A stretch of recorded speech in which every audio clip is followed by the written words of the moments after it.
Okay, this is a wooden door that came with the house. There's no storm door out here. It's probably not going to last long if the winters are as bad as they usually are. This is going to deteriorate over a few years. So I'll probably put a steel door with no windows in eventually, but for now I need a door for the dog so she can get outside. So one thing at a time. A little dog door.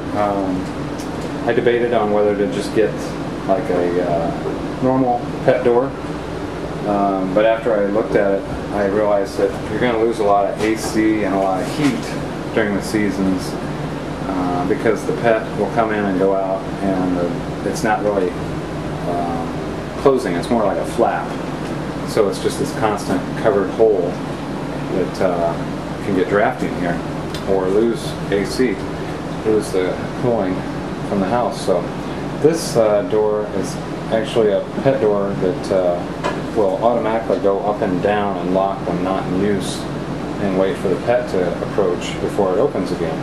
And this is done by a transmitter that's worn on the pet's collar. So the pet, as long as the transmitter is active, the pet can approach the door and it'll activate just for them. Okay, basically, so far, it's just taking a minute or two. I've taken these end caps. I'm trying to take the end caps off the bottom. This is screwed. They must have stripped it or something, because it popped out real easy. And then I have to take a screwdriver and pop up that bolt. But first, I'm tackling the bottom one here too. I'm going to pop that one off. It's a little harder to get. And then I can take the door off to work on it. I don't really have to. I could try and do it, but it'd just be safer and easier if I take this door off so I can cut the hole. So, back in a minute. I got this end cap almost off. You can see it's taken a lot of work because the paint, there's like 3 layers of paint on this, and I kind of just pried it off with a screwdriver to kind of get a clear indication of where this, like the lines are. And I found where I need to go, so I just can pop that off. See, that's been there forever.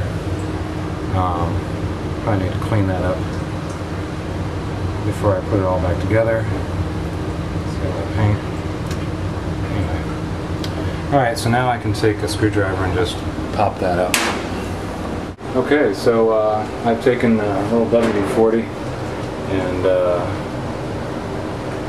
sprayed it on the hinges and worked the door a little bit to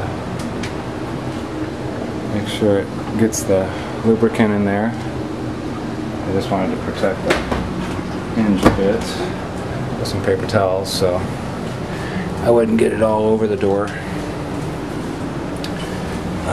You can see I already got a little rust here on the paint and some of the rubber hammer, which that'll come off once I scrub it down. Anyway, I'm not too worried. I'm going to replace that in the long run, so we'll just wait and see what happens. Making progress. It's taking a little while, but with the WD-40 and a little work, mostly at the top, I've been able to pry it loose. I'm going to be able to pop it out here in a minute, but just want to show you how much rust is in there. That's what I was afraid of, that this bolt is probably just rusted. And so by me trying to go underneath and pounding that up, I'm just not getting any impact, plus there's not a lot of space to swing a hammer. So I focused on just getting the WD-40 in there and then taking like a screwdriver and working the head up slowly. It's taken longer, but you know, I think I'm going to be able to get that up now. So I'll check back in a minute. It's really rusted in there, so I'm going to clean that out and wash it up after I get the door back on. I washed up the bolt. You can see the other bolt I left so I could take the door off and support it so it doesn't drop on my head. So we're going to take the door off and I can work on it easier. Okay, so I got the door off, and I'm going to cut a hole after doing some measurements. The hole has to be up a little bit higher so a dog can walk through it without having to crawl through it. Here's the actual door. That's the window portion, pretty big. So, alright, so I'm going to do some measurements and then we'll get the hole cut and I'll be ready to install the door. Alright, so I finished doing the measurements and cut a hole in the door. I might have got ahead of myself because I put the door back on the hinges, but they're easy to take off if I need to do any major cutting, but I think I'm pretty close. So now I'll see if the door fits and I can start putting the door on. The easy part is all that's left.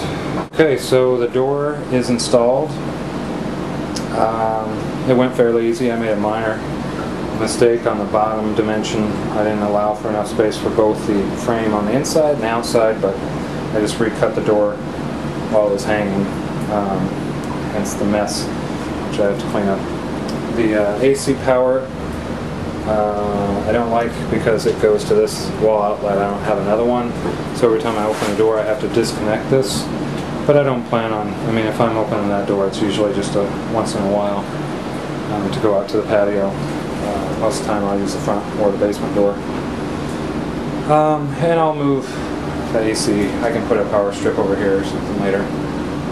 Main thing is I wanted to get this on so it's ready. The panel's pretty cool. You can, I don't know if you can see that. Yeah, there you go. It has power, AC and battery, so in case the AC goes off to the house, the battery kicks in. You can manually use these buttons to open and close the door if you don't want to wait for the remote. Here it tells you if the battery on the transmitter around the dog's collar is okay or not. If it's low, then you should replace the battery. This is really cool. You can adjust the sensitivity by a number of feet that the door will automatically open depending on how close the dog is to the door, whether he's coming from the inside or the outside. Over here we have the sensors, so if the dog's outside and you want him to come in and stay in, you can shut the inside one off. That way he'll come in and the door will close and he won't be able to rush out again. Like if it's nighttime and you want to keep him inside or something. Or if you just want to go have him come outside, not go back in for whatever reason. Like if you're working outside and you want to play with him. But I would probably just leave both of these on. Okay, so that's it. Here's the test. Here's the transmitter. It's a little, you can see it's about the size of my thumb. Goes around the dog's collar. I'll probably adjust this so he doesn't have to wear two collars. But let's test it out. So, if I'm a dog and I'm coming up to the door,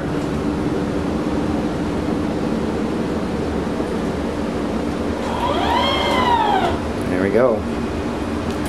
Alright, let's get a bigger shot of that. So if I'm watching my foot, and that's where the sensor is. See, my foot's right there. Open up right for him. See? There we go. Alright, the project completed. If you want to see the back or the front of the door, here's what it looks like.